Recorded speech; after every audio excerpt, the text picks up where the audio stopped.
Prepare to step into a world where imagination knows no bounds as we present Legends, Loot, and Lore. Join your hosts, Andrew and Joe, the dice-rolling dynamic duo who will guide you every step of the way into the realm of Dungeons & Dragons. From crafting narratives to character creation, this podcast is your gateway to becoming the hero of your own story. Whether you're a new adventurer or a seasoned traveler seeking new insights, Legends, Loot, and Lore has something for everyone. After the episode, visit our website at www.legendslootandlore.com for even more resources and exclusive content. And if you're as passionate about this adventure as we are, help support our quest at legendslootandlore.supercast.com. Embark on this odyssey with us and let the echoes of ancient tales guide you toward a destiny filled with limitless possibilities. Roll for initiative, because your adventure begins now. Ready. Okay, so it is now officially recording. Okay. Just be aware. So anything you say... Canon will be used against me in a court of law. Most definitely.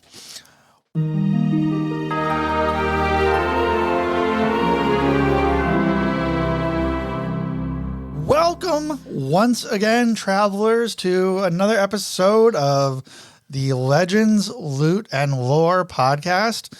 Joe is still MIA. He is continuing to coach youth soccer. So good luck to their team out there.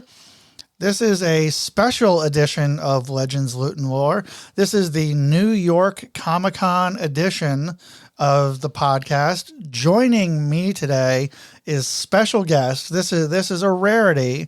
This person normally does not like to be in the public, does not like people to look at them, talk to them.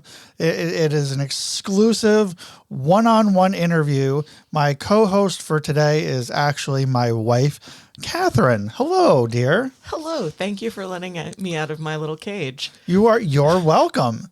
I don't know how you actually got out.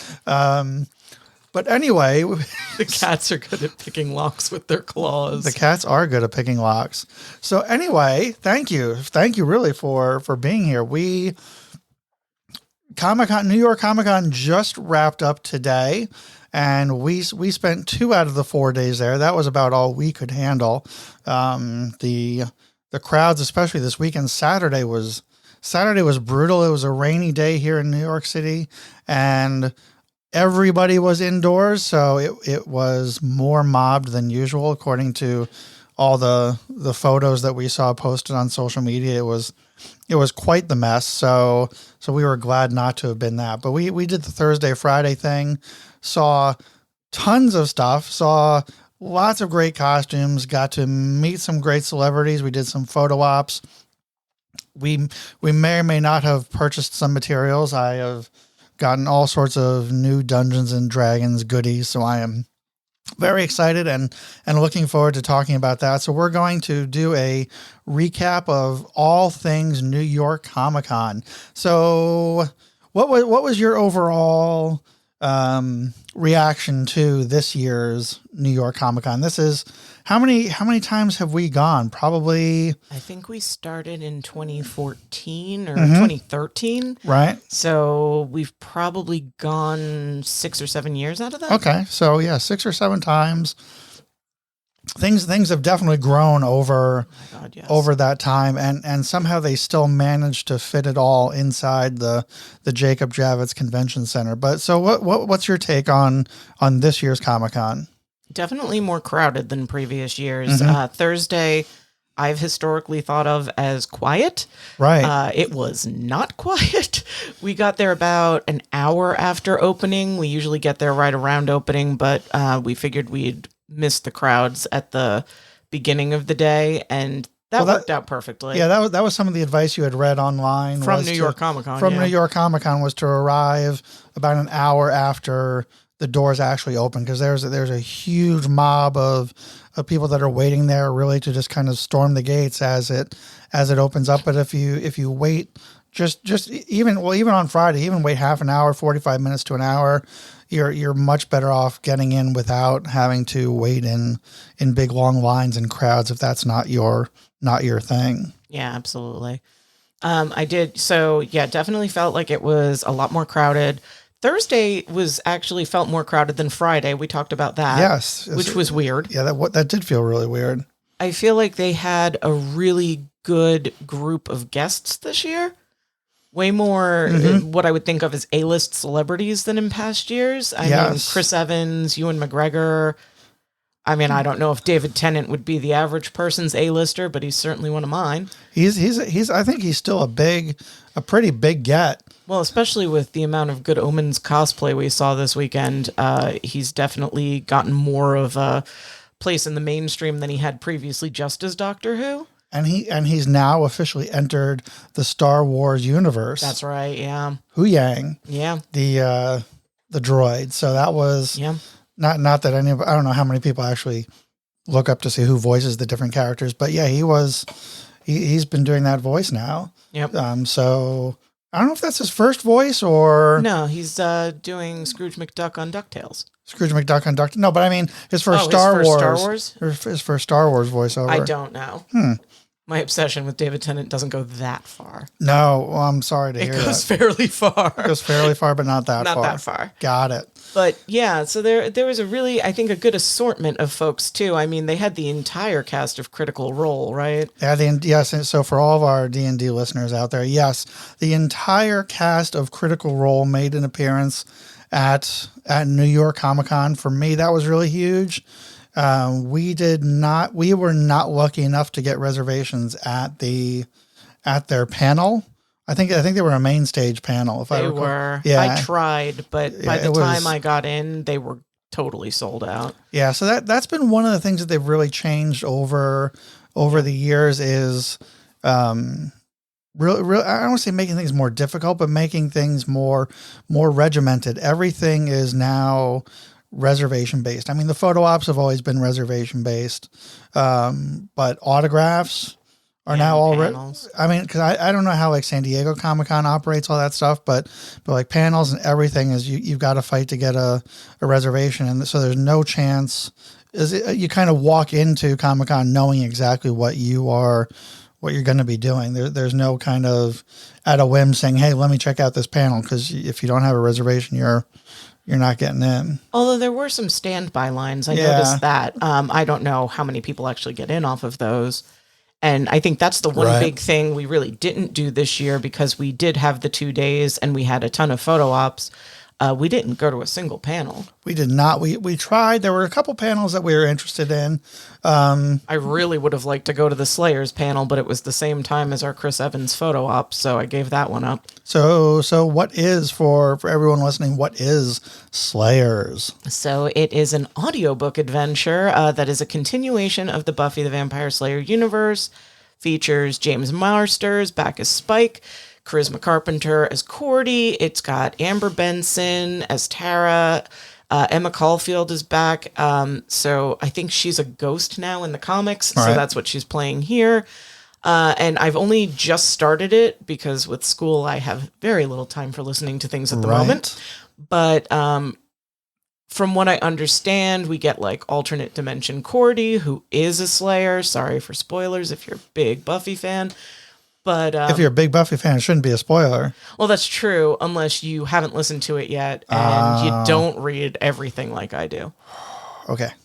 But yeah, so, I mean, what I've listened to so far has been great. I would have enjoyed the panel. They had a bunch of extra people there who weren't actually signing and doing photographs at Comic-Con. But, you make your choices, and when we get to talking about our photo ops, the Chris Evans one was definitely the better option for us to bring joy to one of our best friends. Yes, indeed. Yeah, we will talk about that. Yeah, I had hoped to get to the panel about running D&D at your local library. Yeah. Which I thought was going to be really interesting, but I think that conflicted with our Matt Mercer of all things photo ops. So yeah, again, we'll talk about that in a little bit, but there's a ton of great panels. I think they're doing a really good job with having a lot of Pride related LGBTQ content as well. Really, really broadening the scope of panel content for different groups that have kind of somewhat been, I think, I don't say marginalized in pop culture, but don't necessarily get their representation at a lot of the cons. So I thought that was really exciting to see that. Yeah. When I was looking through the list of all the different panels that they were offering this year. Yeah, and I think the thing that's consistent every year is that it feels like such a safe space to be in, even though there's so many people. I feel like they're my people. So, right. you know, standing in line or sitting around, you meet so many nice people, and it just feels like such a comfortable place to be, even though I dislike crowds and being in tight spaces. And, you know, yes, everything I love involves crowds and tight spaces, which is unfortunate, but right. It at least feels like a very safe place to be despite it all. Yeah, despite me having an almost anxiety attack with how many people were there, I literally was getting the notification on my Apple Watch that my resting heart rate was like over 120 or something like that. Even though I'd been sitting still for 10 minutes. Yeah. And it was like, you might want to have that looked at. But it was still a lot of fun being there. Again, the crowds were great. Everybody was great. Like all the celebrities that we met were super nice. I think probably maybe one of the only issues I had at Comic-Con was the Epic, the company that runs the photo ops. It got a little, there was, I don't know if this was for all the photo ops, but when we were doing, they backed up the Matt Mercer photo ops right behind like the Critical Role team up photos, and it just, I don't know if they weren't expecting that many people, but it was a ton of people, so they were running late, and it felt like we heard from at least one person like, just be patient with me, this is my first day. And I was like, geez, if New York City Comic-Con is your first day on the job, like that's really throwing someone into the deep end to learn how to swim fast. So I had a little, just, I wouldn't say negative experience, but it wasn't to the level that I come to expect from New York Comic-Con. Well, yeah, because I think in the past we've had pretty consistently good experiences with Epic photo ops. Mm-hmm. They seem to schedule things pretty well. They keep the lines moving really quickly. You generally don't have that kind of wait. Right. So I think that was surprising, but I also suspect that they may not have understood how popular Critical Role is. Right. Because they backed that up to the full group Critical Role photo ops.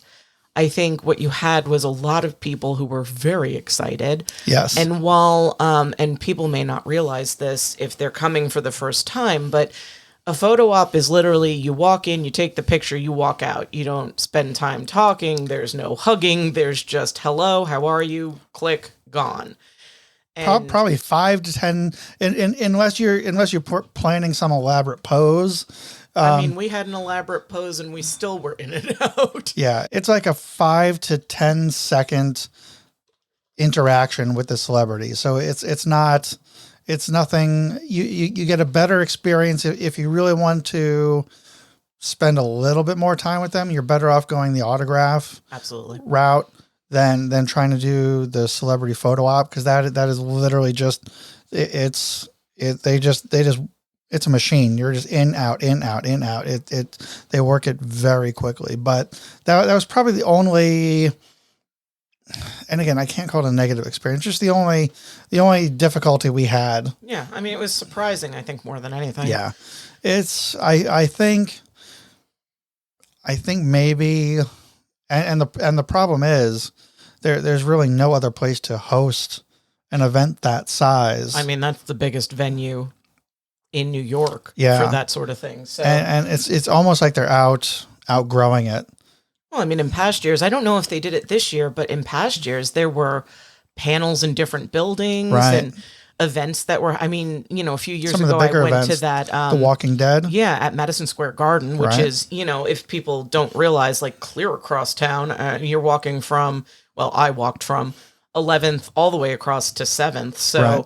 it's not a short walk. It is not a short walk. And unfortunately, I think that's just how New York is laid out for this kind of stuff, Right. right? The Javits is the biggest, and we actually had lunch with a friend today who couldn't believe that it took up all of the Javits, and it's like, it takes up all of the Javits and then some. And then some, for sure. So let's do this. So that's kind of the general gist of Comic-Con. Let's dive into some of the fun stuff. So let's talk about one of my favorite things. We've done it in the past, but I love to see everybody else, is the cosplay that goes on at Comic-Con. It goes from very simple things.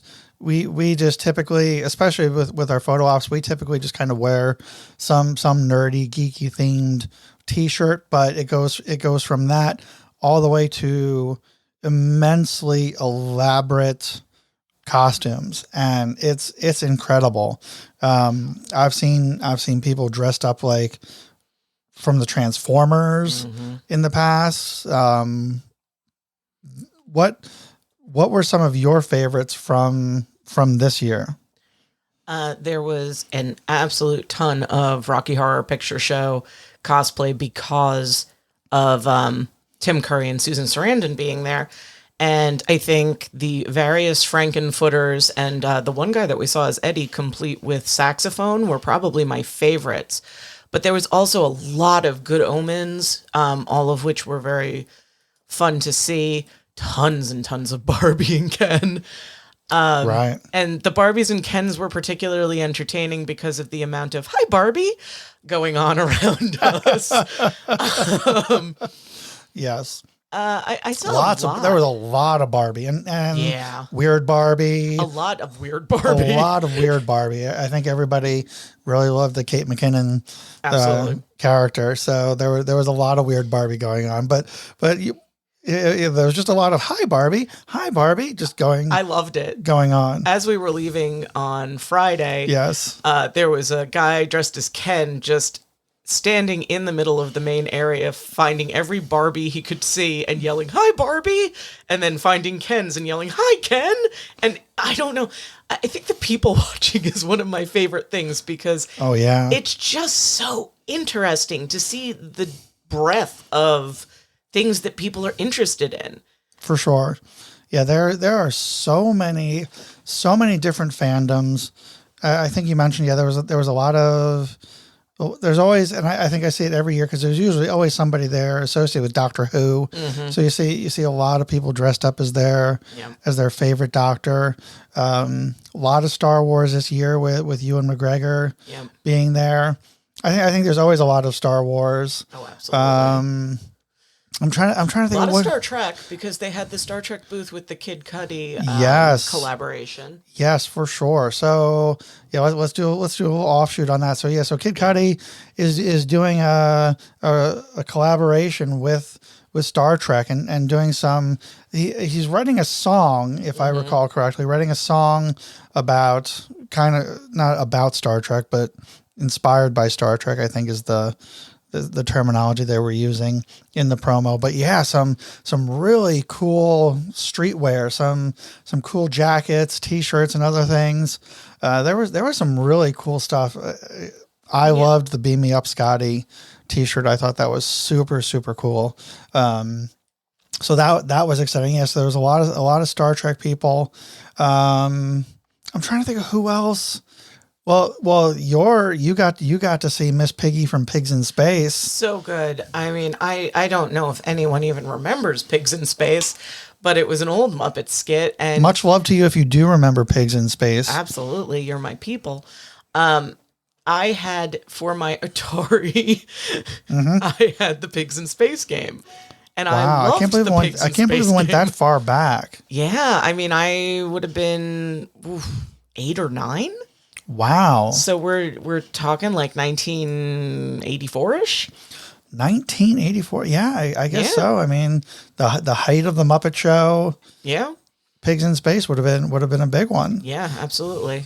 We loved that game. Yeah. It was probably the one that got the most play at our house. So I saw Miss Piggy. I got very excited. Yes, you did. I did. It was great.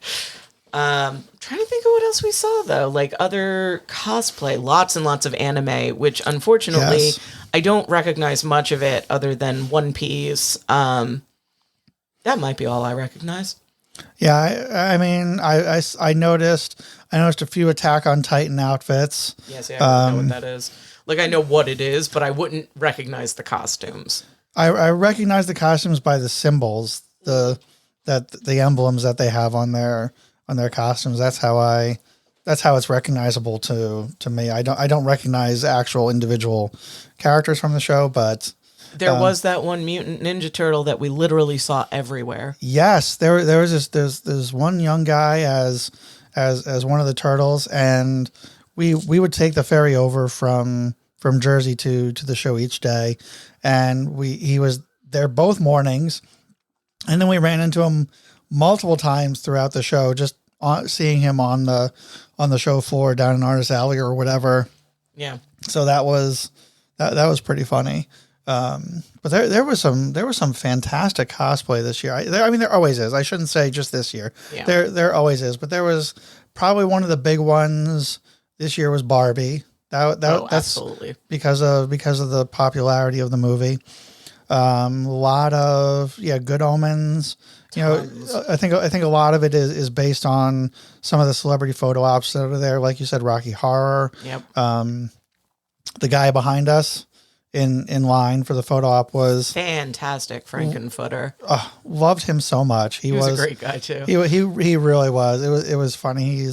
We were talking about more. Catherine was talking about the discomfort of wearing heels, and he took his off for a little while we waited in line. He took his shoes off to wait because it was not a long wait, but it was a wait to get in there to get our photos taken. But I'm trying to think of what else. Usually what I didn't see this year, I saw a couple of them Deadpool. Yeah, not many. That's true. Usually I see a lot of Deadpool. There were. Oh, we saw the one from The Last of Us. Oh, that was really cool. One of the clickers. Yeah, her costume was super cool. Super cool. Oh, and then there was like the big Chucky contingent. They're really pushing that Chucky show. Yeah, there was a lot of. I don't know if they were there as like promotion or they were. Yeah, they were. They were paid. Yeah, they were paid people. They were dressed up as Chucky, carrying Chuckies around. It was creepy. Yeah, it was a whole. I wasn't a big fan of that. No, it was a whole big thing. But again, I think maybe if we go again, maybe one day just to dress up in costume, because I've got one costume that I've been working on in my head, and that is. So we have. I'm a big fan of Daredevil. And as I've mentioned before on the podcast, we have a blind cat who we named Daredevil. She goes by Dee Dee. So we have a cat named Daredevil. So I was thinking about, and I've played in D&D a blind Tabaxi monk who I named Draufganger, which is German for Daredevil. So I was thinking of doing a kind of a feline Daredevil mashup, and I was going to create a character called Cat Purdock, and so dress up in the attorney suit of Matt Murdock, but also have like cat ears, paws, etc., and work on something like that. So I didn't have enough time. I just didn't have the patience to work on it for this year. And we had so many photo ops. I kind of like don't necessarily like to be in like costume for the photo ops. So maybe next year I'll just pick a day to go in as Cat Purdock. Maybe I'll enter the cosplay competition with that if it looks good enough. Yeah. Why not? But anyway, so that's some of the cosplay that we saw. Let's talk about, because I don't have this on my list of things to talk about today, but it as we were discussing this, Artist Alley, which is such a fantastic part of Comic-Con that I feel like not everybody necessarily participates in that part of Comic-Con. Like unless you're like a real big comic book person, you may not realize everything that Artist Alley has to offer. It's for me, it's one of the coolest places. It's where you get to meet a lot of the artists that draw and design these books. You get to meet them face to face. So they're celebrities in their own right, and there's just so many people to see and meet down there, and so much cool artwork. Like beyond just the comic book cover artwork, these are tremendous artists. So there's so many. Was it Daryl from Run DMC? I don't know. DMC? Yes. Of Run.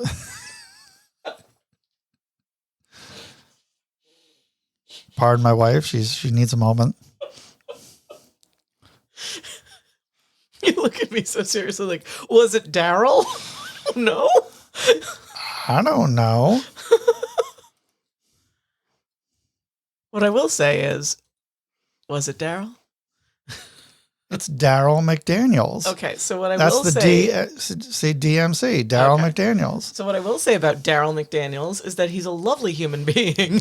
So tell the story about you and our friend Nicole went down to his booth in Artist Alley, and go ahead. Because he is also an artist. Yes. And he was selling children's books. So Nicole asked for him to sign the book. She purchased the book to sign it to her two sons, and I'm not going to say their names just in case.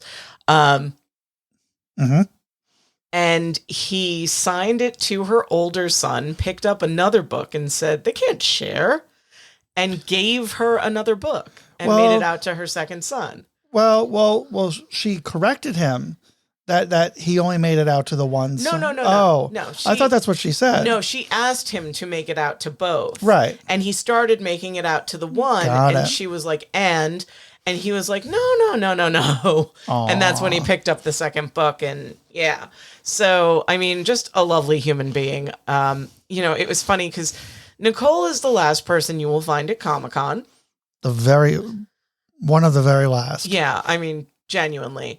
And I thought it was really fun how many things she was actually interested in doing. Right.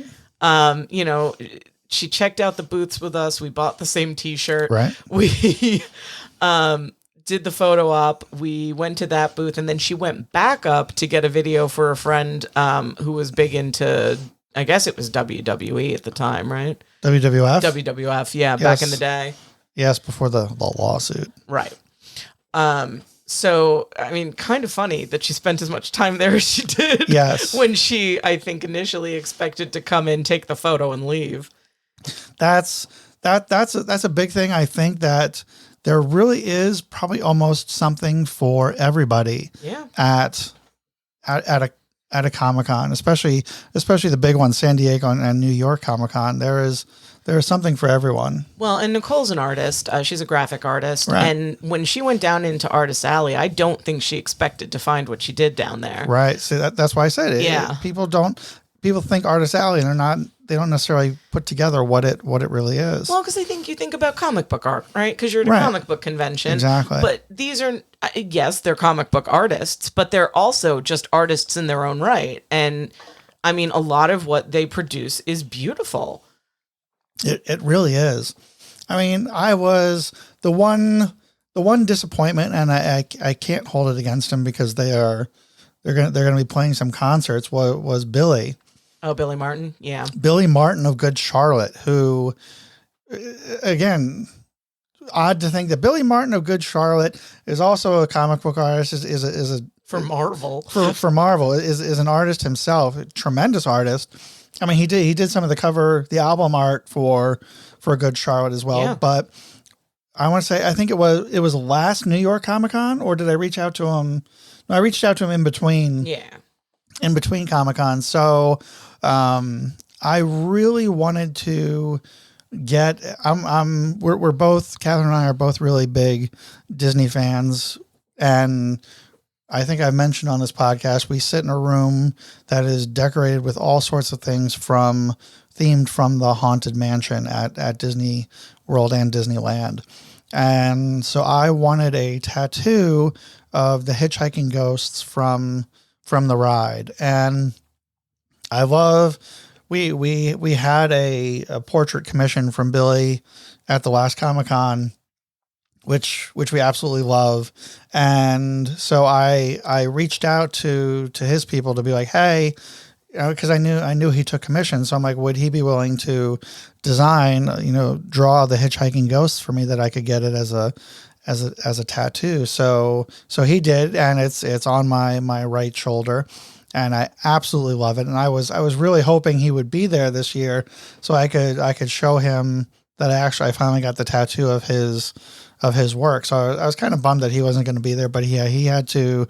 They're playing some shows next week, I think, right? When we were Young Fest in Vegas, the one that we're getting out before it happens. We're leaving. We're hitting Vegas next week for U2. So yeah, we're gonna miss that. I mean, that festival. Well, I don't think I'd want to go to that festival because it's insane. But I think insanely good. Too many people. Well, too many people, but the artists. I mean, the artists are everyone I love. So right. Yeah, I mean, Good Charlotte's my favorite band, has been for years. But yeah, it just I watched When We Were Young Fest go on via social media last year, and that is crazy. And yes. I am too old. Yes. I mean, I think that's what it comes down to. Right. I'm too old for that now. Yes, for sure. As much as I'd like to not be, I am. But that's what they're practicing for. And they also did a surprise appearance. Because the twins just... I forget what happened. The twins just announced something, and then there was a surprise Good Charlotte appearance at that announcement. Right, that's right. So I think they've just been practicing for quite some time now. Like, they haven't played together in a long time, so I would imagine it takes a little time to get it all back together. I'm sure. But Billy shows up at a bunch of shows, so I'm sure we'll run into him eventually. Again. Maybe Awesome Con or something like that later this year, because I think he does Awesome Con. Yeah, I'm pretty sure you're right. Yeah. So Artist Alley is just a super cool place. So if you ever go to one of the bigger cons and you see that they have an Artist Alley, definitely check it out. Going back to, this is supposedly a D&D podcast.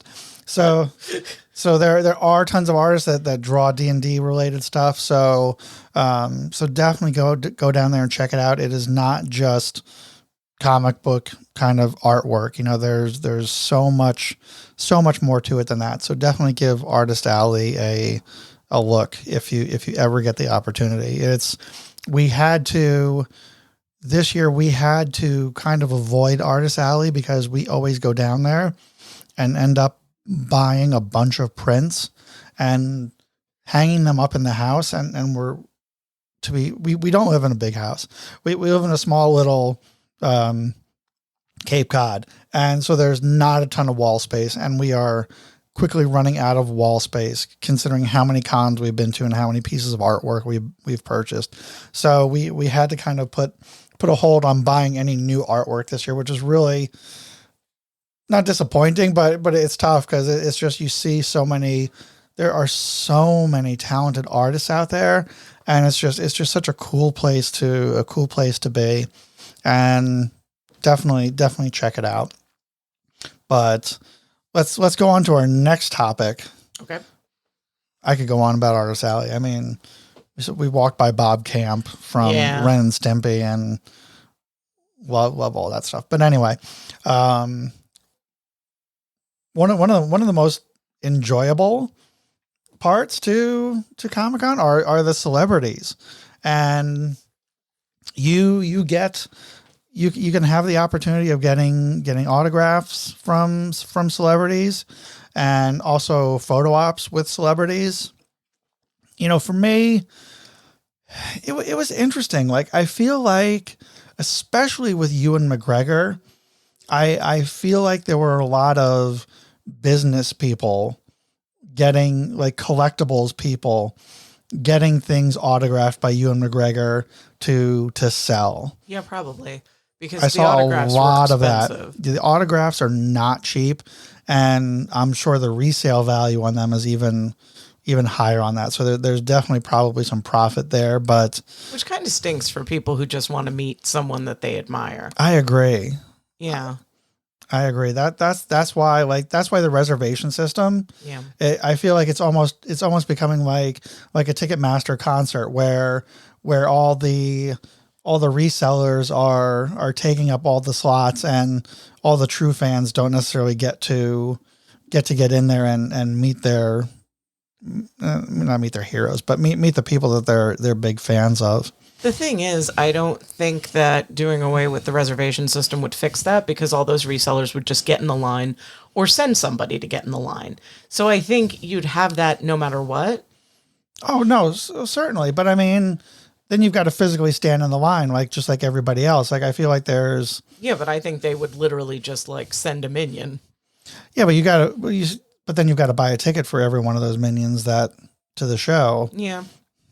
So that's why I feel like it's like New York Comic Con is only going to encourage it because they just sell tickets to the show, which is all they need to do. So so that's a little bit frustrating, but it was just disappointing because I spent a lot of time just sitting there in between our photo ops, just watching all of these, what clearly were resellers, getting Funko Pops, getting lightsaber hilts and things autographed by Ewan McGregor that you knew were going to be put on sale. Some of them were wearing exhibitor badges. Yeah. So you knew this stuff was going to go right up to the show floor and be put up for sale, minutes later. So that, to me, that was kind of disappointing to see. But again, I hope everybody that wanted to meet the celebrities got the chance to. So let's talk about who we actually got to see. Let's start with Thursday. So who was our Thursday? Well, it was supposed to be Karen Gillan, who seems to pull out of every show that we purchase a photo op for her. We have bad luck with Karen Gillan. There is something, she doesn't like us. I don't know why, Karen. I don't know why you don't like us, but every time we purchase a photo op, you back out on that day that we purchased a photo op. We love you. We love you, but why do you hate us? We love you, but I love Catherine Tate more. Oh, snap. Maybe that's why. Maybe she knows that. She knows Donna is my favorite companion. But Amy Pond, the Ponds. Mm-hmm. Mr. and Mrs. Pond. I have no problem with Karen Gillan. I would love the photo. Yes.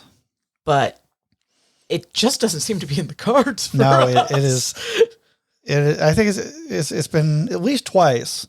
It has been twice. It's been twice. So, but I know just from... If there's a third time, then we know something is up. Yeah, but I know from watching social media that this seems to happen a lot with her schedule. Yeah. She says she's going to be somewhere, and then all of a sudden she isn't. That's unfortunate. This time she didn't pull out of the con entirely. She was there other days, but not our day. Well, and she was sold out for the other day we were going to be there, right. So they literally just refunded the ticket instead of giving us an opportunity to actually get an op with her. Right. Which kind of stunk. Yeah, for sure. So no Karen Gillan. No Karen Gillan. But Matt Mercer. Matt Mercer. Let's talk Matt Mercer. So for all of you D&D fans out there, Matt Mercer is a god among gods for D&D. He's a tremendous voiceover actor in his own right, but again, he is the DM that all of us look up to, and he is just such a tremendous champion, I think, for the D&D community. He's really helped this kind of groundswell of popularity, really making D&D a big thing with Vox Machina and Critical Role, etc. So I kind of wanted the the team up photo for Critical Role, but that was just way too expensive. I think also sold out by the time we got Probably. to it. Yeah, that was a tough one. We were lucky to get Matt Mercer. Yeah. So I went with Matt Mercer for the photo op. This was where we struggled waiting in line because it was the team up photo, I think, of all Critical Role right before this, and there was just they were behind schedule. So we got there about 20 minutes before we were supposed to, like before they told us to be there. So we were there early. We were there late. It was probably, we were at least in line for an hour waiting to get to that 5 to 10 seconds with Matt Mercer. But what was so nice was, like, you could hear, we were standing outside where they were doing the photos, and you could hear the cast of Critical Role. They were just such nice. You could just tell people were having a good time. They were nice. They were friendly. Matt was super nice. Yeah, absolutely. Super welcoming. He was very game for whatever people wanted to do in the photo op. So it was super cool. It was just really, really neat getting to meet him and meet him in person. So I was super excited. That one was a lot of fun. I would probably, well, next time I'd love to get like his autograph and like meet him at an autographing table just to talk more than the 5 to 10 seconds it is for the photo. But he was super nice, super friendly. You got to imagine how many people go through these lines for the photo ops, hundreds and hundreds of people, and they got to sit there and smile and whatever. So it is so much appreciated that they're willing to come out and do this for the fans. I mean, we're the reason they've got a job, but it's so much appreciated. Their willingness to come out and do this. That one was really cool. One thing I wanted to just backtrack and mention is one of the things that we've started doing, because we do have a definitive lack of wall space now. We've started doing photo ops, and then when we go to other conventions, we take the photos we already have and have them autograph those. Yes. So it makes it a little special, right? Like, you had that meeting with them, and then you actually get to talk to them. Right, because you can go up to their autograph table, and they've got their headshots and things like that you can have signed. But it's nice when you've seen them at another con, you've got the photo already with them, and have them sign something more personal. I think is really nice. Like when we met Anthony Michael Hall, and had him sign the photo op we did with him. That was so, and he was such a nice guy. And we have that photo with the cast of Angel, where we had Charisma and James Marsters sign it. And, anytime I think we go to something, if there's an opportunity to do that, it's a fun way to kind of like get something that's special. Right. It's not just a photo. It's not just an autograph on a headshot. It's a personalized kind of thing, which I love. I completely agree. So let's go to photo op number 2 of Thursday, which was Diane Guerrero. Diane Guerrero. For those of us who don't recognize that name, tell us where might you have seen Diane Guerrero? Well, my favorite thing that Diane Guerrero has done is Doom Patrol, where she plays Crazy Jane. And last year she was supposed to actually be there when we had our photo op with Brendan Fraser and April Bowlby. And unfortunately, she had to pull out at the last second. So we got to have that with her this time. She also has been on Orange is the New Black. Yes, that is correct. And she is also the voice of, was she Isabella in Encanto? Isabella, yes. Yeah. She was Isabella. So she has a lovely singing voice, which I had no idea about until Encanto. So she was also on Jane the Virgin, a show that I absolutely loved. Right. She's been in just a million things. Yeah. But I mean, I think for me, Doom Patrol is such a special show, such a weird show, but it's a show that during COVID really brought me a lot of joy. Yes. So I'm a huge Doom Patrol. Oh, so good. Doom Patrol fan. This is not our first. Well, she was supposed to be in the photo. I said that while you were looking all this Son of a gun. Yeah. She was supposed to be in the photo op last year. Thank you. and she was unable to make it. Yep. So I was able to repurpose a nerd shirt, which is always good. Yes. I have a really great shirt that I probably got from TeePublic or Redbubble from an independent artist that has kind of outlines of each of the characters. Silhouettes. Yeah, silhouettes. And when we walked into the Brendan Fraser April Bowlby photo op, Brendan Fraser was so excited about that t-shirt. Oh my God, look, we're all on here. And that just really made me very happy because Brendan Fraser's the best. But yeah, Diane Guerrero, I mean, again, 5 seconds, walk in, smile, take the photo. I think my one takeaway is she is teeny tiny. She is. Both height-wise and she is just super small. Yes. She's a very little woman and beautiful. Very, very beautiful. Yes, indeed. And very warm and welcoming. Absolutely. She was, again, it's just, again, I can't stress enough how much we appreciate, the willingness for these people to come out and do this. It's not something they need to do, but to stand there and smile for that long, oh my God. Yeah. My face would be sore. But yeah, they're so nice. And that brings us to Friday. So Friday morning was Mary Elizabeth Winstead. Mary Elizabeth Winstead. Andrew was a giddy child during this one. Ramona Flowers. He was jumping up and down. I'm smiling now. You are. I am such a, and my wife will tell you this. Thank you, Catherine. I love Scott Pilgrim versus the World. He sure does. She can tell you like how much she's sick and tired of watching me watch Scott Pilgrim versus the World. I've seen it many times. I love the movie. I think it's hysterical. It's just such a great story. It's just so much fun. And Mary Elizabeth Winstead plays Ramona Flowers, and it's just a great movie. Like I don't know. It brings you joy, and that's all that matters. It brings me so much joy, and she's also Hera in Ahsoka currently. So, and probably what anyone like our friend Nicole, the one thing she recognized, oh, she's married to Ewan McGregor. Yeah. That was what I said to everyone who didn't know who she was. I'm like, well, she's married to Ewan McGregor. And they're like, oh, okay, that name I know. Exactly.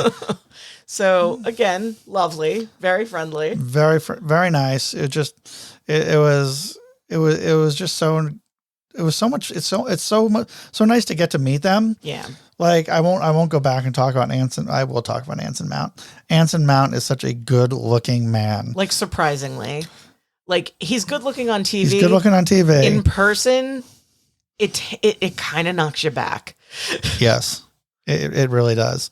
But again, Mary Elizabeth Winstead was super nice. She was. And then number 2, Chris Evans. Speaking of famous Scott Pilgrim actors, that's where he's best known. Best known as Lucas Lee from Scott Pilgrim versus the World. Chris Evans. You may have. He's done a couple other things. Some other art house flicks and things like that. You may have heard that he was it who. Oh, Colonel Captain America. Captain America. That's the one. That's America's ass, hon. That is. That is something. So yeah. So I will let you tell the story of this whole part of our day. So our friend Nicole, to say she loves Chris Evans is an understatement. When we were in Massachusetts a little over a year ago, Nicole wanted me to find Chris Evans' house. Nicole loves Chris Evans. So when we were able last minute to get this Chris Evans photo op, which happened literally last week, they opened up extra photo ops, did a whole they'll be on sale right at noon. I jumped in. There were 3,000 people in front of me, and I assumed I was not getting one, and then I did. So surprise! Yeah, that was the funniest thing. So we're sitting there. She goes, "Yeah, I'm number 3,000 and something in line." She's like, "This is never happening." She's like, "But I'm gonna wait and hang out and see." Yeah, see what happens. it was just we're here running on my phone, and I'm sitting here, so fine. We got it. So Yes, I we did. immediately texted the confirmation to Nicole and said, if you can get a Friday ticket to Comic-Con, come be in this picture. That's right. And she did. Yes, she did. And I would say if you're ever looking to go and you don't have your tickets, the Lite app, Lyte, that they use for resale tickets really does work. We used it for, I think, 90s Con last year. Right. She was able to get a ticket like within a few hours. That's awesome. You know, people's plans change and they need to unload a ticket, and she was able to get one. So she picked it up at Will Call that morning. As we talked about, we ran through the show a little bit before it was time. Right. We went down there and we had come up with a concept for it because we wanted to get Nicole as close to Chris Evans as possible. So my concept was that Nicole and Chris Evans would be hugging, and Andrew and I would be looking absolutely outraged that she had taken over our photo op. And so we walked in, said hello. Yes. He was very friendly. He was. It was definitely America's ass. I did not look. He put his arms up like he was going to put his arms around us. And I said, could you hug her? And we're going to look outraged. And he said, sure. So He's game. That is what happened. Yes, indeed. Nicole did stop to say something to him afterwards, which is frowned upon. And I got yelled at for it. Yeah, I don't know why you did, but I don't know. I was leaving. I'm just trying to get out of here, dude. I'm going. I know what. Seriously. I get the process. But it really not my first rodeo, it my made- second rodeo. it really made her convention. Yes. And you know, Nicole's had a tough year, so it was really nice to be able to do we that. love for we her. love Nicole, and this was Yeah. to be able to make her day like that was so much fun. It was just Yeah. and she was shaking, Yep. Crying. Yep. Yeah, it was. Yeah. It was fun, but we've done that's what only the second is that kind of only the second staged Yeah. 'Cause photo we we've did done? the other one with John Barrowman. John Barrowman. Where he was stealing you away from me and I Yes. was looking outraged. Yes, indeed. I'm good with outrage. Yes, Mm-hmm. that seems to be your go-to. It's either hugging and smiling or you're outraged. Yeah. One or two. Got it. Yep. Now let's talk about our last photo op on Friday. Yay. Go ahead. So Tim Curry and Susan Sarandon. Yes. Oh my God, the Rocky Horror Picture Show team up, Which was how I had my shirt themed for the day. Yes, you I did. had a time warp shirt that tells you all the steps. I didn't even mention my shirt. I had my Oh, yeah. because they had two actors, and I was surprised they didn't have a team up of the Scott Pilgrim actors. Because they had two Scott Pilgrim actors there that day. I had my Sex Bob-omb Yeah. T-shirt on. You got a lot of compliments on I that did. t-shirt. People, it was nice to see some other Scott Pilgrim fans out there. Which I will mention they are doing the animated series Yes. of Scott Pilgrim, so I'm really excited about that. There was a panel about that too. Was there really? That's what that I showed you yesterday. That little Oh, clip. yeah. That's what that was from. Got it. I see. There's so we didn't get to many of the panels. We'll have No, to. we didn't get to any of the panels this Yeah. year. I think if Well, we you're were gonna only doing 2 days, so we had to Yeah. compress everything into those. That's exactly into what I was those going to 2 say. days, If you're gonna try to hit a bunch of panels plus photo ops plus autographs plus hit the floor, you've got to be there for all 4 days. Right. But Saturday and Sunday are just terrifying. They're brutal if you're trying to. I would say Thursday and Friday are good days to hit the convention floor. Yeah. And check out the vendors and things like that. But I would stay away from the convention floor definitely on Saturday, without a doubt. Yeah. Well, Sunday too, because it's Kids Day. It's so Kids you just Day. get so many people with their families, which is wonderful. But yeah, it makes it impossible to actually and I saw a lot of comments to that effect on Comic-Con's Facebook that, we could barely move and you couldn't stop to look at anything. It was just that crowded. Right. Yeah, so those are good panel days. Absolutely. Panel and photo op days. Not even Artist Alley. No, because everything just gets mobbed. Yeah.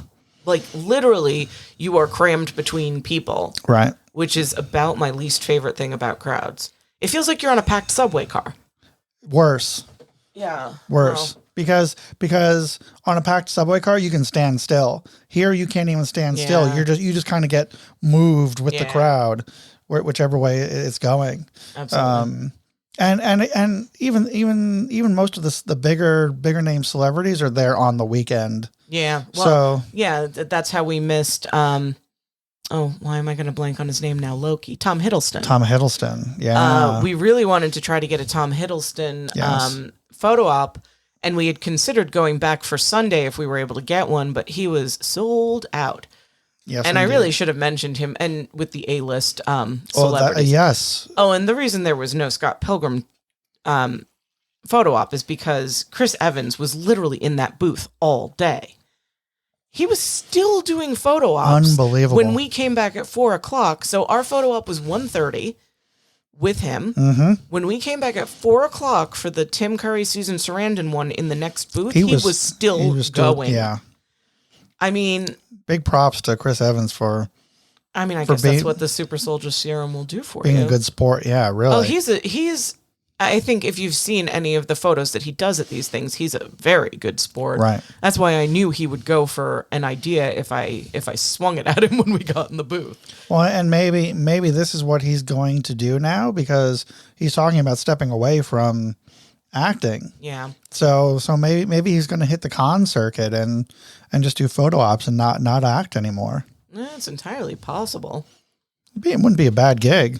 No, I don't think, he's hurting for money. No, probably not. Yeah. But he's got that Marvel money. He's got that Scott Pilgrim money. I mean, he is. I think he's coming back to. I mean, everybody that was in the movie, I think, is coming back to voice their character for the. I read that as well. The animated series. So yeah. So good for him. Even Allan. Michael Cera played Allan in the Barbie movie. Yes. Even Allan. Even Allan. I just wanted to say even Allan. Even Allan. And Allan. And Allan. Sometimes. Yes. All right. So that was our tremendous photo ops. Yeah. It was just so cool to get to meet all these people kind of up close and really just get to meet them. It really is a lot of fun. Absolutely. Let's talk about another one of my favorite parts, buying things, shopping. Should I cover what I purchased? Yes. I got 2 t-shirts. There you go. So tell us about your t-shirts. What t-shirts did you get? So I got on the first day, and I'm laughing because usually I'm a buyer, but this time, for whatever reason, Andrew made all the purchases and I got 2 t-shirts. But on Thursday, we were at a booth for an organization called Geeks Out. They support LGBTQ causes. I purchased a t-shirt that says strong female character. Yes. Very excited about that. Lovely people at that booth. They had some really cute stuff. They do. And then on Friday, Nicole and I both purchased a shirt from, and I wanted to look him up again. I think it was Digital Pimp Online. I believe that's correct. Sharing a booth with Super Sock Shop. And it was a shirt that says Barbie and Barbie and Barbie and Ken, and sometimes also Allan. And sometimes also Allan. Yes, digitalpimponline.com. Yeah, so... all these will be in the show notes, by the way. So all the stuff that we're talking about, we will put links to all the vendors in our show notes so you can check them out yourself if you weren't able to attend New York Comic Con. Yeah, so those were my 2 purchases for the weekend. I'm just looking at the photo of Catherine and Nicole holding their shirts up, and the vendor, because the vendor was wearing the same t-shirt, and he's like popped up in the background of the photo. It's fantastic. It's a great photo. It's a great shot. So you bought 2 t-shirts. 2 t-shirts. Very exciting. Yeah. So let's talk. We're gonna. Oh, and I did purchase yes, that Plague Doctor for Fable. You did. There was the plush Plague Doctor, which was really cool. I don't remember that vendor. I don't either, because that's when we were looking for souvenirs for Nicole's kids. Yes. I think we paid cash, so we don't even have a record of that one. So sorry to the vendor that we bought the Plague Doctor from. It's lovely, but it was a family-run business. It was a family. They were really nice. It was interesting because a lot of the vendors were. It's one of the struggles that Javits always seems to have is connectivity, and a lot of the vendors were having issues with their card readers on the Wi-Fi trying to process credit card transactions. So that was probably one of the only I mean, because you skipped buying something else. I did. You were going to buy a pin, I and you were going to pay by card because I think we'd exhausted our cash at that point. We had, but they were having connectivity issues, and it was just like, oh, never mind, I'm not going to do it. So yeah. so vendors are losing out on sales if the cards are. I mean, the cards are not accepted. I found that pin online. Oh, and I excellent. am going to purchase it, but good. Again, for Fable. Yes. Who I think is nearly as well known as we are on the podcast. Yeah. Fable and the Tieflings. Yeah. It's like Gem and Fable's band. It's like Gem and the Holograms. Yeah. Fable and the Tieflings. Okay. Do they have a rival band? That's a good question. I don't know. Fizz Band and the Furries? Furries? Well, I mean, he's a cat. He's covered in fur. He is covered in fur. Fizz Band, do you have a band? It's more of a duo, him and Jordy. It's like they're like the Simon and Garfunkel Fizz of Band and the Felvies? Yes, exactly. Anyway, so I'm gonna go through. Most of the stuff I bought was D&D related, but I want to share these vendors with you because there was some super cool stuff that we saw out on the con floor.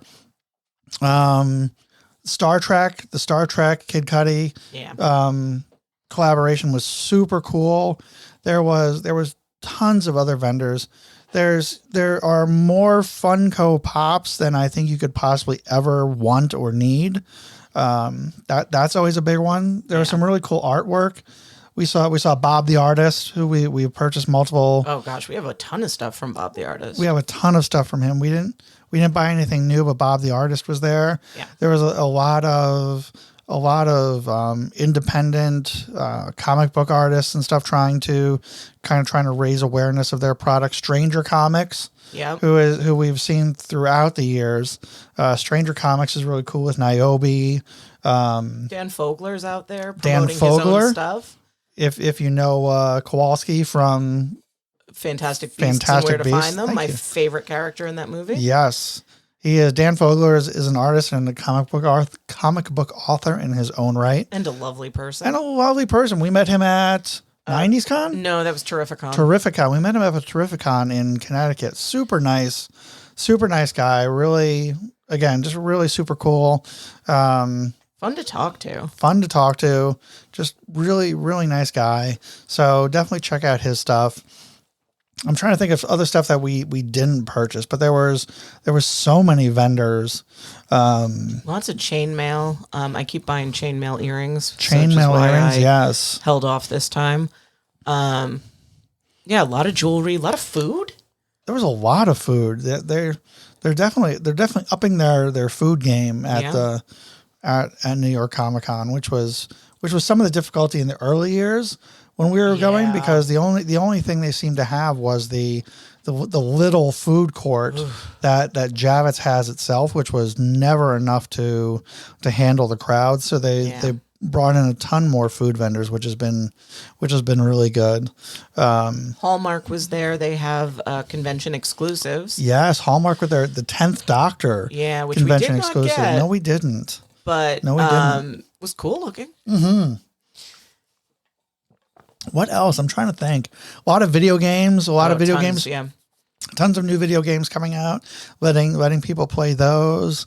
The one thing I didn't see this year, which I've seen in years past, were like 3D printing companies. Yeah. And it might just be because we didn't hit that part of the convention floor, but there was a couple big ones in years past of 3D printers printing out minifigures and things like that. But I didn't see that this year. No. But let's Playbill, another good one. What is the Death Note? Death Note, yeah, which is the Adam Pascal musical. That looks really cool. It does, and I love Adam Pascal because Rent. Yes, and we missed that panel. Did you hear him singing? Did you see the clip of him singing the song? No. Yeah, he was up on stage singing the one song from the show, apparently. I know. I think it was on Instagram or something. I'll take a look. Yeah. I mean, that's the thing with these. You can't do everything. No, you really can't.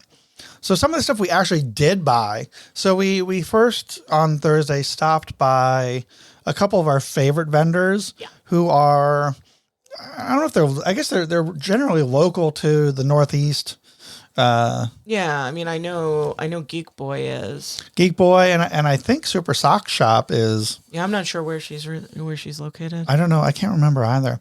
But anyway, so we stopped by first Geek Boy Press.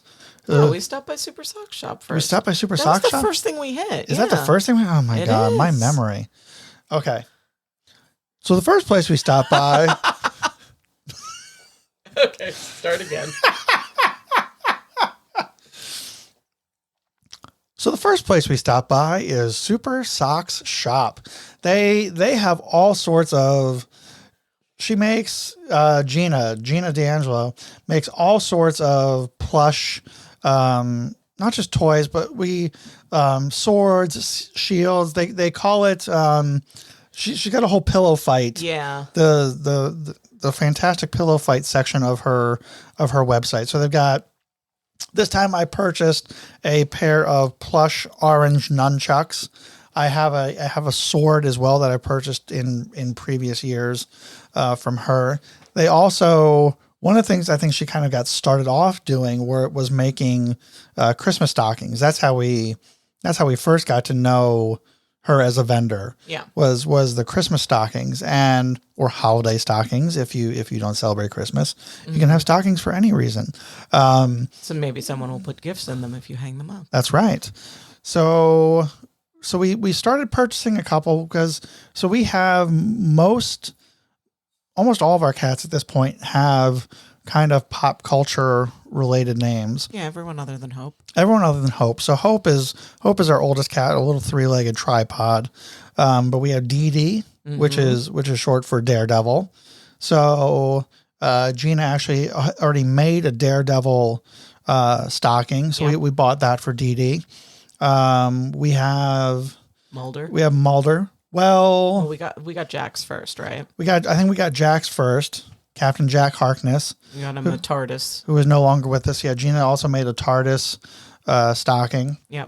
Then Mulder came up, and Gina didn't have anything for X-Files, so we emailed her, and she will take commissions when they're not in convention season, and she made a fantastic custom stocking for Fox Mulder, X-Files themed. It's got the UFO on it. Yep. And it's beaming up a cat. It's beaming up a little cat. So it's so cool. It's reminiscent of the truth. Not is it The Truth Is Out There? Yeah. Yeah, The Truth Is Out There poster that. Is it The Truth Is Out There or the I Want to Believe? I Want to Believe, that's the one. The I Want to Believe poster. Why do I know that? I can't remember. Okay. I'm just I Want to Believe poster, yes. So it's very reminiscent of that. And so we've got that one for Mulder. Yep. And then what other one? Oh, then we had Geordie. So we adopted Geordie LaForge, the cat, and she made a fantastic Star Trek themed stocking for him. And we now have Fizban the Fabulous, and who is our little feline wizard.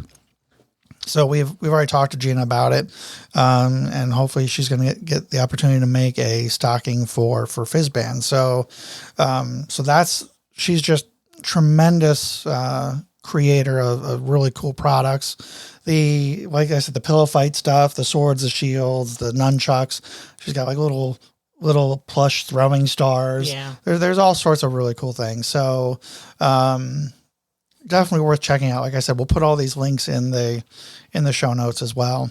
We then made our way to another one of our favorites, Louie of Geek Boy Press. Yeah, we love Louie. Louie is fantastic. Why don't you talk about what we got there, or what I got there, and kind of all the stuff that Louie has. Louie is an artist who does a lot of pop culture designs. He's got a lot of Doctor Who, which I think is how we kind of found him. Mm-hmm. Big into psych, which is another thing that Andrew especially really loves. I'm a psycho. He has a lot of What We Do in the Shadows, because I bought that from him. So, just a ton of different fandoms. Harry Potter, stuff I don't even recognize.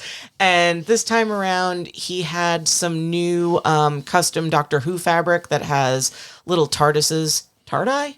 TARDISes. Tardium? And Tardii? I don't know. they're bigger on the inside. That's right. And Daleks, a little tote bag that he works with a friend of his who does sew to create. Really good quality, and it's not the same person, although she was doing some pillows for him this time around. But the bag that I use for conventions, I bought from Louis ages ago, which is Canine from Doctor Who fabric. Yes. And I have been using that probably for 10 years for every convention we go to, and it's held up to everything. Yeah, there's the tote bags. There were the little zipper pouches. Yeah, wristlets. Wristlets. Yeah, because they had a strap. Did they? Yeah. I did not see that. A strap is helpful. It's very helpful. Yeah, pillows. Yeah, I love the fabric. Yeah, it's really cute. It's really great. It fits. It's an interesting shape. It's more vertical than it is horizontal. Yeah. The tote bag, but it perfectly fits my D&D books.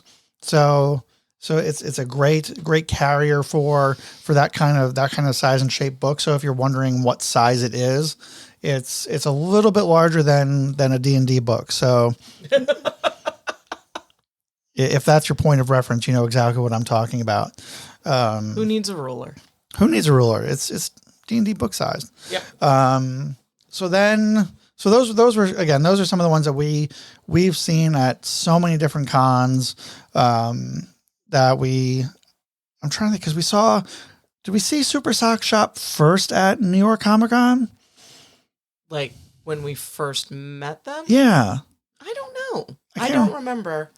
Because oddly enough, they were the Walker Stalker That's right. one.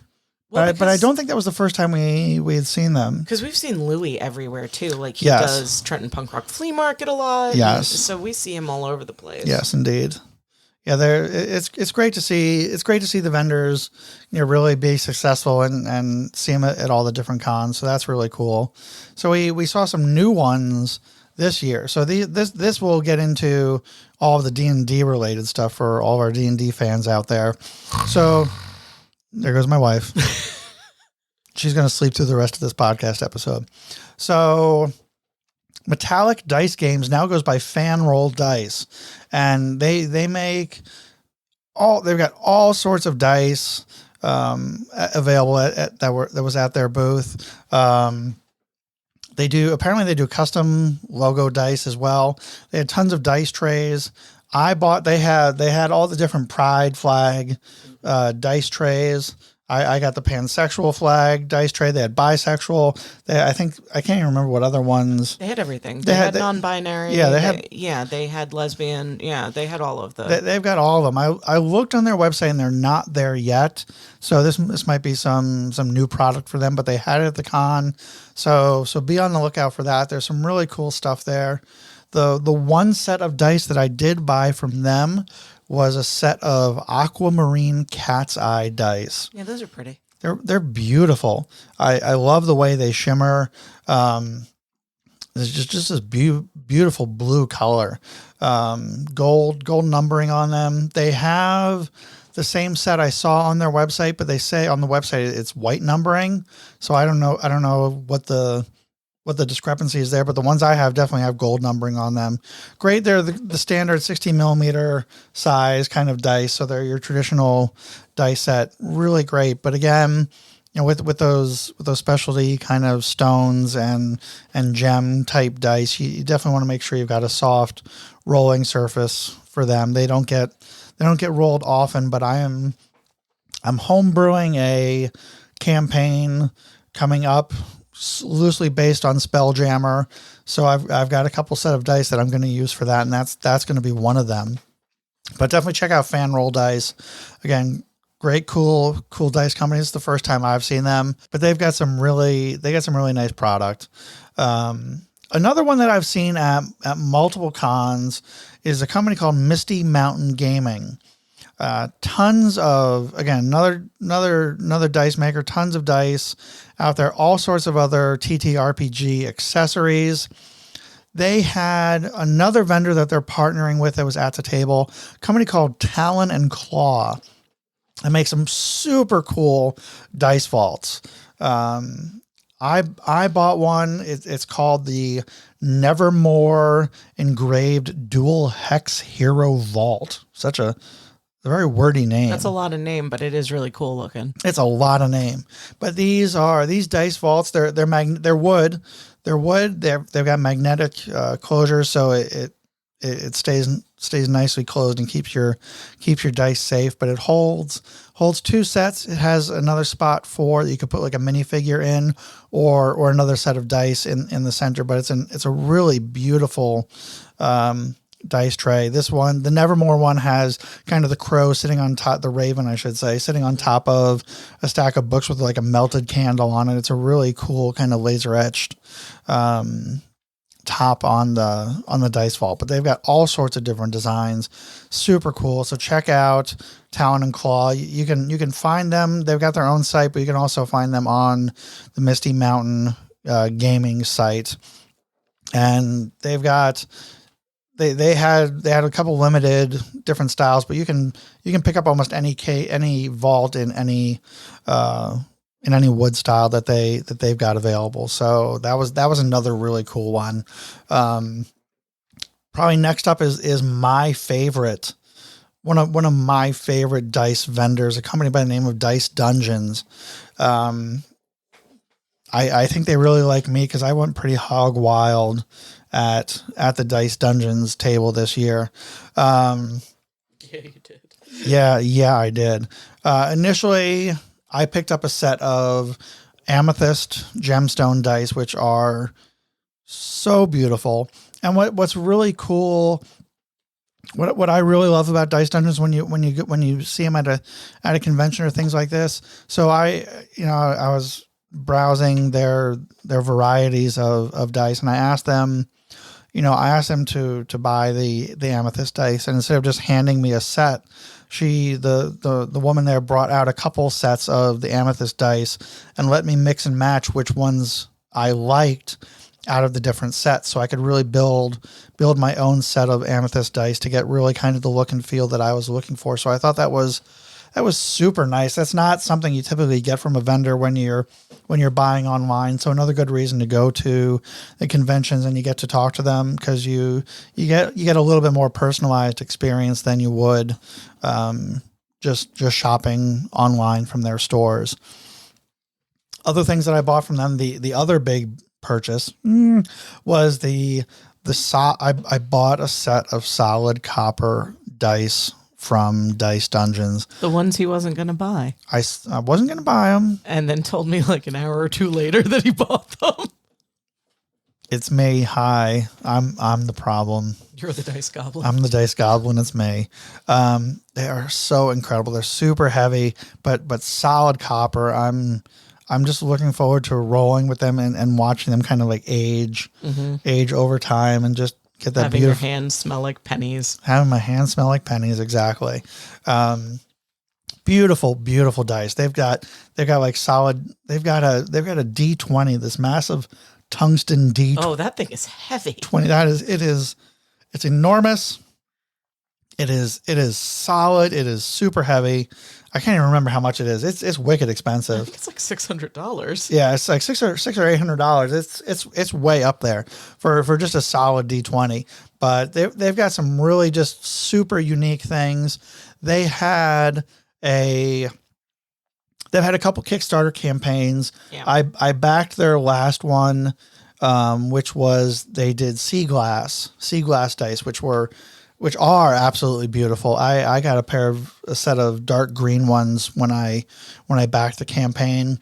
I bought another set this time called Valiant Waters, again for my Spelljammer homebrew, because they're going to be based on a sailing ship. So I thought the Valiant Waters one's a nice like light sea blue kind of color. It's really pretty. So I'm going to use those dice for when I DM that campaign. They've got a current Kickstarter campaign, which I really want to back, for what they're calling the Speakeasy dice. So each set of dice is based on a different cocktail. They've got Dark and Stormy was the one I think they just announced. They've got all sorts of other cocktail inspired sets of dice, which are really cool looking. They had a couple of the sets out there on display as samples at the con, so you got to check them out. Like I said, I'm a big fan. I love them. They come, if you, depending on what level you back, they come in a nice little deluxe wood case each set. So there's some really cool things there. The other, yes, dear. No. Oh, you looked like you had something to say. I was just being engaged with you while also looking at my phone. I see. Thank you for making eye contact. That makes me feel like you still care what I have to say about dice. And look, what do I do when you go to dice booths? I either go find somewhere to sit or I touch everything.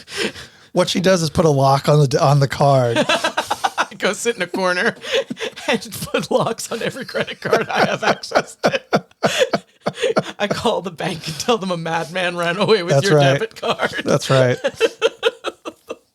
That's right. That's exactly what she does. She knows me. No, my options are sit in a corner. Yes. Or touch everything, which is how I know how heavy that tungsten die is. Right. A couple other really cool things. They just came out with their first book about a whole bunch of like homebrew, like D&D monsters and things like that. The other thing that I really like that Dice Dungeons makes are they make these what they call quest decks. So it's a deck of cards with a bunch of kind of side quests. So if you're looking to kind of extend a campaign or you're building a campaign and you're looking for some ideas for things for your party to do, these quest decks are absolutely phenomenal. I picked up one called Coastal Threats this time. I have a couple of their others, but Coastal Threats is the new one that I grabbed. So it's a lot of things based out on the ocean, based in the ports where they're docking and things like that. But it's imagine there's a job board and they're looking for things to do. You could use these different quests as a job board for them. I've got one called For the Crown, another one called Far Flung Journeys. There's all sorts of decks and great different ideas for things, different side adventures that you could throw your party into to keep them busy if you're maybe a couple of people can't make it that week and you want to send them on just a side quest to keep everybody else busy. Anything like that, they're great. But Dice Dungeons, again, one of my favorite all-around vendors. I'm a big fan of their dice. So again, I'll put all those links in the show notes. Other ones, Culture Fly was there, which I am not familiar with Culture Fly. This was the first time I saw them, but apparently they do a collaboration with Champion for various Dungeons and Dragons pieces of clothing. So they have all sorts of shirts, sweatshirts, hoodies, all sorts of Champion related clothing, branded clothing. I picked up a t-shirt with a demi-lich on it, and which is really cool. They've got the hoodies are really incredible, but they were showing off some of their new designs at the show, and they're not on the website yet, but hopefully they'll be up there shortly. But definitely check out Culture Fly. They had, what were some of the other things they had? I can't remember. Well, I'm on their website now, so they seem to have subscription boxes. Okay. They've got apparel. Yes. Accessories. Home goods. Interesting. Something called Smoles. I think I saw those. Were they like? I don't know. What are Smoles? Oh, blind bag mini vinyl pictures by Culture Fly for pop culture, sports, and entertainment fans. Aha. That's what Smoles are. Good to know. Yeah, so they have a little bit of everything. They've got gaming stuff. They've got TV and movies. Oh, Friends, The Office, Harry Potter, Schitt's Creek. All things I love. Well, you bought the Winnie the Pooh thing there for me. Yes. So I've got a little Christopher Robin in a honey pot now, which is really cool. The honey pot was cute. It is. It's really adorable. But yeah, so check out Culture Fly. They got all sorts of D&D related pieces of clothing. Culture Fly would be a great place to go to get gifts. So if we're coming up on gift giving season, so this is a perfect time to check them out. Last but not least of our shopping adventures was a company that I had seen advertising about being at Comic-Con, and completely forgot that they were going to be there until I saw their like sign hanging from the ceiling that said D&D. It was like the grail shaped beacon calling me from across the land. As we were walking through, Andrew saw it and said, "Oh, hey, that says Dungeons and Dragons. Let's walk toward it. Let's head toward it." Yep. Head toward the light. Don't go into the light. What? Don't go into the light, Carol Ann. No, don't. This was a company called Bergschneider, and they've got a whole. They make all sorts of like Renaissance costumes. I was looking on the website. They make all sorts of costumes, but they have a whole set of licensed D&D costumes for the various classes. It's a whole set called Call to Arms. So they've got one for monk, fighter, paladin, cleric, etc. And they're coming out kind of in waves. So they've got a few of them currently available. At the show, they had them all on display, so you could see what they were looking like. Some are coming out later this year. Some are coming out next year. But I ended up buying the fighter costume, it's like 3 pieces. Like a tunic and a couple over pieces like that, but it was only, I say only, it was $150 for the costume, it's great quality. And I thought that was really reasonable for like a D&D type themed costume. I need to get a pair of pants for it and get some accessories to really kind of flesh it out. But for what you got, I thought it was a great value. So, I agree. I was surprised. Yeah. When you saw the price, you're like, how much is it? Yeah. Like I just, for the quality that you got from that, $150 was really reasonable, I think. I think so. For the pieces that you got and the quality. I think you could probably get much worse quality for the same price. Right. So this was a pleasant surprise. Yeah, it really was. It was really cool to see all the different costumes kind of on display. So that was a great one. And that was, again, I'll put them in the show notes so you can check them out. But yeah, that was all of our shopping for, we in 2 days, we accomplished quite a lot. We did. Yes. Was there anything else you wanted to cover? I just want to mention a couple of things that were helpful for the convention. Yes, let's talk about helpful convention things. Tips, tricks is would you call it? Or yes, we'll say tips and tricks. Tips here are so our parting thoughts. Catherine, what are your tips and tricks for going to a con? 2 things that saved me this time around. Yes. My collapsible plastic stool. Yes. Which you can find on Amazon. We'll put it in the show notes. Was fantastic for any time we wanted to make a pit stop. Didn't have to sit on the floor. Didn't have to get up from the floor. And my handheld fan. I have 2 fans. I seem to prefer the handheld fan because I can just blow it right in my face. It gets crowded in there, and if you are a sweaty person like I am, the fan is a lifesaver, especially when you then have to go to a photo op and you don't want to look like you just showered. And I also have a fan that goes around your neck that I saw someone else with there and complimented her on because I have the same one. But I feel like a fan is a good thing to have, even if you don't end up using it. That's a good point. That's a really good point. And then the other stuff, chargers, because you're going to be taking lots of pictures and using your phone. And quite frankly, half of the Javits Center is a dead zone, so battery drains pretty quick. And that I think is like a lot of conventions. Yeah. Because they're usually in big concrete buildings, so the reception is never usually great in those places. And when your phone is trying to search for a signal, it's always looking. Yeah. So your battery tends to just drain faster, I think, when you're in those situations. And we're a little bit worse at doing this, but you can bring food and beverages into these things. I would suggest having a snack so you don't reach hangry status.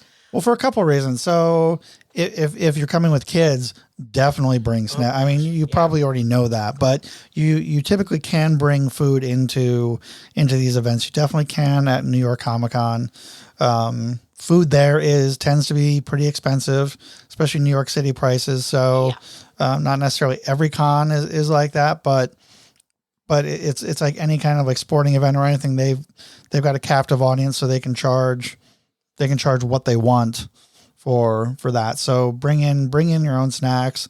Then you can eat whenever you want. You don't have to worry about waiting in the lines and things like that, because those lines can get really long around meal times.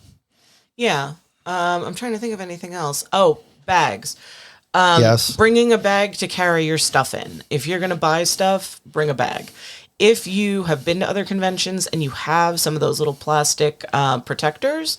Oh, the sleeve protectors. Sleeves. We bring those in to use for our photo op photos. Yes. Those are really handy to have so that stuff doesn't get bent. Yeah, definitely find those booths, because they typically have them at the cons. It's usually hot flips. Yeah, if you don't have your own, get a couple of those clear plastic sleeves, just so you can throw your photos or photo ops or other prints and things you might buy in Artist Alley or on the show floor. For sure. Those are handy to have. We always bring those. I'm trying to think if there was anything else. I don't think so. No, have a good time. Comfortable shoes. Yes. Unless you're cosplaying, in which case comfortable shoes in your bag, so that when your feet can't take your uncomfortable shoes anymore, you have something to change into. Yes. And also, yes. If you're going to New York Comic Con, you do not want to end up on a New York City street without shoes. Correct. And I would also say the other thing is, if you want to take photos of people in cosplay, ask permission. Yeah, almost no one's ever going to say no. No one's ever going to say no, but consent is a big thing at cons, because everybody does dress up, so they're kind of they operate under the assumption that people are going to want to take their picture, but definitely get consent first. Just ask people to take their photo, and they will probably be more than happy to do so. I mean, they're usually delighted. I know when we dressed as Velma and Shaggy, we had a lot of people stop us, and it's flattering because it means you did a good job with it. Right. So exactly. But yeah, it's nice they could be on their way to a panel or somewhere. So don't just assume that they want their picture taken. I took the Frankenfooter and the Eddie, who were in line with us for Rocky Horror, and I asked them both because they wanted to pose. Right. So. Yeah. Excellent. So those are our Comic-Con tips and tricks. Thank you, Catherine, for being on the episode today. This was lovely. Thank you. It was nice to be here. Excellent. Thank you all for listening. Joe is, like I said, still on MIA, so hopefully he'll be back shortly. Who? Exactly. My co-host. He's gonna kill me. Yes. Early November, Joe will be back with us, so check that out. But anyway, thanks again, everybody, and hopefully we'll see you at the next con.